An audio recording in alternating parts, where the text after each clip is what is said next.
Buenos días, chavales, ¿cómo estáis? Yo, bueno, pues he acabado exámenes. Como todo el mundo sabe, época de exámenes es una época de no estudiar, ver muchas películas y jugar muchos videojuegos. Y he jugado un videojuego que me ha hecho pensar sobre para qué podría servir el videojuego como medio. He dicho, vamos a hacer un vídeo sobre esto. Y luego he pensado, bueno, llevo sin abrir el Premiere como 5 meses, así que va a ser complicado. Pero estamos aquí, señores. Vamos con el vídeo. Uno de los primeros juegos que jugué fue el Dragon Ball Tenkaichi Budokai 3. Yo era muy fan de la serie y cuando mi primo me dio una Play 2 y me enseñó un juego donde yo movía los personajes con un mando, algo hizo clic en mi mente. Era muy pequeño y creo que el único juego que había jugado antes era el Sonic 1 para PC. Después de que me regalaran la Play 2, me pasaba tardes enteras con el mando enchufado, porque sí, putos niños TikTok, antes el mando iba con un cablecillo y todas esas cosas, no teníamos esas moderneces del Bluetooth. Creo que me estoy haciendo mayor, la verdad. De hecho, que los mandos de Play 2 tuvieran cable fue la razón por la que mi Play 2 se rompió, porque entre mi tío y mi madre la remataron cuando mi madre le metió una patada al cable sin querer y mi Play salió volando al otro extremo de la habitación. Esto, junto a la muerte de mi pez arcoiris, han sido los eventos traumáticos que marcaron mi infancia. Pero bueno, trauma damping aparte, este juego de Dragon Ball me hizo sentirme como un superhéroe que luchaba contra alienígenas que querían destruir la Tierra. Y eso, en la mente de un crío, es la hostia. Y el concepto clave aquí es que podía sentirme como si yo fuera Son Gohan luchando contra Cell en el torneo del poder. Era yo quien controlaba a Son Gohan y quien sentía lo que estaba viviendo. Si es que de pequeño era tan motivado que cuando Son Gohan ahí estaba todo puto con un solo brazo me ponía a gritar ¡Kame, Kame, ja! El sentirse como sí es lo que caracteriza al videojuego como medio y es lo que hace que me atraiga mucho más que otros modos de arte. Es el vivir una experiencia desde una perspectiva que yo calificaría de más íntima. Es más, muchos de los avances en los videojuegos que me fascinan tanto pretenden perfeccionar justo esto, como la realidad virtual o diferentes mecánicas de inmersión. La gente necesita historias y las historias siempre son desde una perspectiva. Pero a diferencia del cine o los libros, las experiencias te ocurren a ti. Por ejemplo, no es lo mismo ver una peli de John Wick que liarte a espadazos en el Catanacero. Realmente está sucediendo lo mismo, pero la perspectiva es diferente. No es que la perspectiva que utilizan los videojuegos sea mejor o peor, sino que cada tipo de narración necesita una perspectiva y necesita un formato. La experiencia que nos brinda el videojuego es más parecida a una vivencia que a presenciar una representación teatral. Que esta sea la naturaleza de lo que nos ofrece un videojuego es la razón por la que podemos hablar con un colega sobre algo que hemos vivido en un videojuego y entender casi completamente lo que nos está diciendo sin mucho esfuerzo, porque es una experiencia compartida muy potente. El primer ejemplo que se me viene a la mente es el primer boss de Dark Souls. Todos los que hemos jugado Dark Souls vivimos una experiencia más o menos parecida y entendemos perfectamente al otro cuando nos cuenta lo que sintió al entrar a esa habitación oscura con un bastón amenazante que te mataba de un golpe o dos. Este es el primer punto que me gustaría tratar en el vídeo, y es que en el videojuego es muy fácil empatizar con otro jugador por la forma en la que se viven estas experiencias. Esto en muchos casos crea un sentimiento de comunidad y casi de hermandad porque entendemos perfectamente por lo que está pasando a otro jugador. Un formato narrativo similar a los videojuegos es el juego de rol de mesa. Cuando juegas a Dragon y mazmorras hay un notas que está con la historia y 50 manuales diferentes en PDF, porque la cosa está muy cara como para pillarlos en físico. Este tío se limita únicamente a narrar la historia, mientras que el resto de jugadores sí que actúan en ella. En este medio los jugadores tienen un componente de interacción y decisión en el mundo y esto es un recurso de la hostia para crear historias. El rol es un lugar donde se utilizan recursos que también se utilizan en los videojuegos. Por ejemplo, la mecánica de combate marca completamente tu universo. Si estoy en Dungeons and Dragons, haré que mi sistema de combate te haga sentir poderoso para que los combates sean épicos y la historia se sitúe entre la comedia y la fantasía. Pero si estoy jugando a la llamada de Cthulhu, no quiero que mis jugadores se sientan poderosos, porque lo que quiero es provocarles miedo.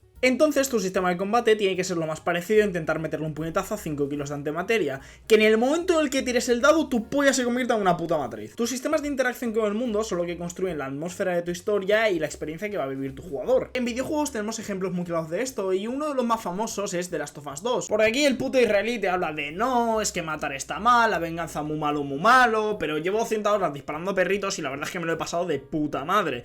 O soy un sociópata o aquí hay un claro caso de disonancia ludonarrativa. Por todo esto es importante utilizar bien los recursos que nos da el videojuego, o en este caso el juego de rol, para que el jugador tenga una experiencia u otra dependiendo de la historia que queramos contar. Esto de formar una perspectiva concreta con una intención narrativa se ha utilizado para hacer el mal. Por supuesto, esto no es exclusivo de los videojuegos, pero tenemos ejemplos bastante claros de ello. Todo el mundo conoce el caso de America Army, donde el ejército de los Estados Unidos utilizó el videojuego como modo de reclutamiento. Esto lo hizo creando una experiencia que hiciera la guerra divertida, y no solo solo eso, sino que casualmente cuando tú jugabas a invadir países siempre pertenecías al ejército americano. E inconscientemente nacía el pensamiento de, ay, es que nosotros somos los buenos y luchamos contra esos malvados padres de familia de Oriente Medio. Este caso es especialmente alarmante por el uso del arte con fines militares, pero bueno, esto lo lleva haciendo Hollywood toda la vida.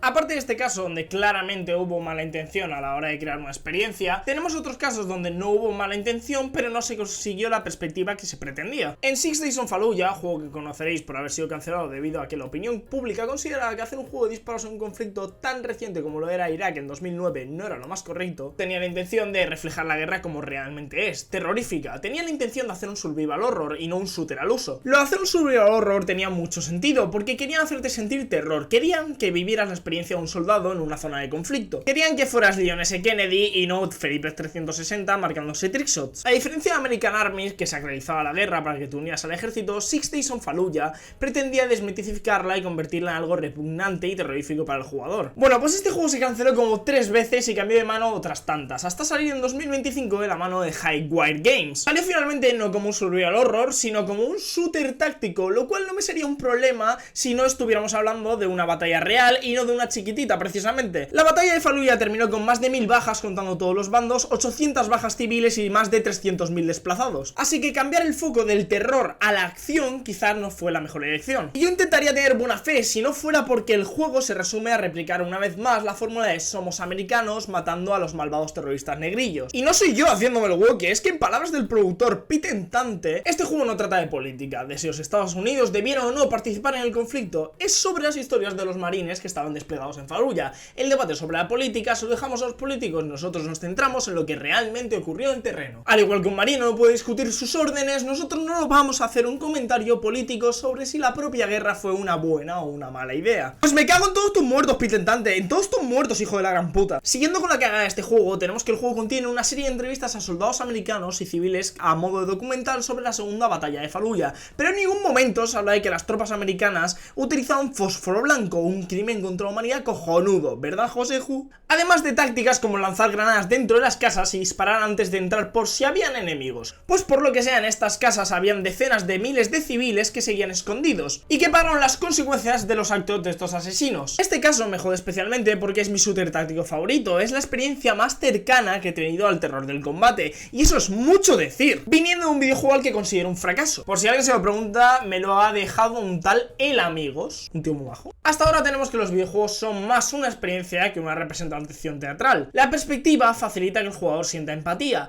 y que el arte es político, joder, político. Teniendo todo esto, me gustaría hablaros del verdadero motivo de este vídeo, Clickholding. Clickholding es un juego de aproximadamente 1 hora sobre el trabajo sexual. El trabajo sexual es una cosa que está presente en nuestra sociedad y de muchas formas, desde la trata de blancas más clásica y brutal hasta la explotación neoliberal propia de plataformas como OnlyFans. Yo personalmente no he conocido jamás a una persona que practique el trabajo sexual, por tanto mi acercamiento a este sector de la población ha sido mediante el arte y los medios de comunicación. Clickholding te sitúa en una primera persona. El juego transcurre en una habitación de hotel donde un tío, la verdad es que bastante mal rollero, nos paga por mirarnos mientras apretamos un contador. En el juego solo se puede clicar para sumar números a este contador y dar vueltas para mirar la habitación. Dentro de este reducido número de mecánicas, Clickholding es muy creativo. Para empezar, la habitación ya es un espacio inquietante, una habitación de hotel en mitad de una tormenta donde solo estáis tú y una figura que da muy mal rollo. El juego comienza explicándote la razón por la que estás en esa horrible habitación. Te hace falta dinero y te has visto obligada a pulsar un contador 10.000 veces por el dinero que te ha prometido ese hombre. La acción de apretar el contador es muy normal y para nada amenazante. Sin embargo, el juego consigue que esta acción se convierta en algo incómodo y terrorífico. El hombre que está sentado parece recibir algún tipo de placer de verte apretar el contador y te da precisas instrucciones de cómo debes apretarlo. Más lento, más rápido, esperando. Tú no tienes libertad de cómo apretar el contador, estás bajo sus órdenes y ya está. El hombre te guía por la habitación y te habla sobre los cuadros y los elementos de esta. Mientras lo escuchas, nombra a su familia y las razones que le han llevado a eso, y eso solo consigue que todo sea más incómodo. Todas estas mecánicas se utilizan para crear un clima amenazante y terrorífico. Gracias a esto estás totalmente inmerso inmerso en la experiencia que te plantea el juego y sientes el miedo que experimenta una trabajadora sexual en tus propias carnes. Este juego me ha hecho volver a ilusionarme con el videojuego. Creo que es un juego redondo que utiliza las herramientas únicas que te brinda el videojuego para contarte la historia que el autor quiere contar. Una experiencia que adquiere una perspectiva única gracias a las mecánicas que te ofrece el videojuego. Que me ha hecho experimentar algo de una forma en la que nunca lo había hecho. Y que me ha hecho volver a creer en que el videojuego puede ofrecer cosas nuevas sobre grandes temas. Y que me ha obligado a preguntarme si los videojuegos pueden hacernos entender mejor a los demás.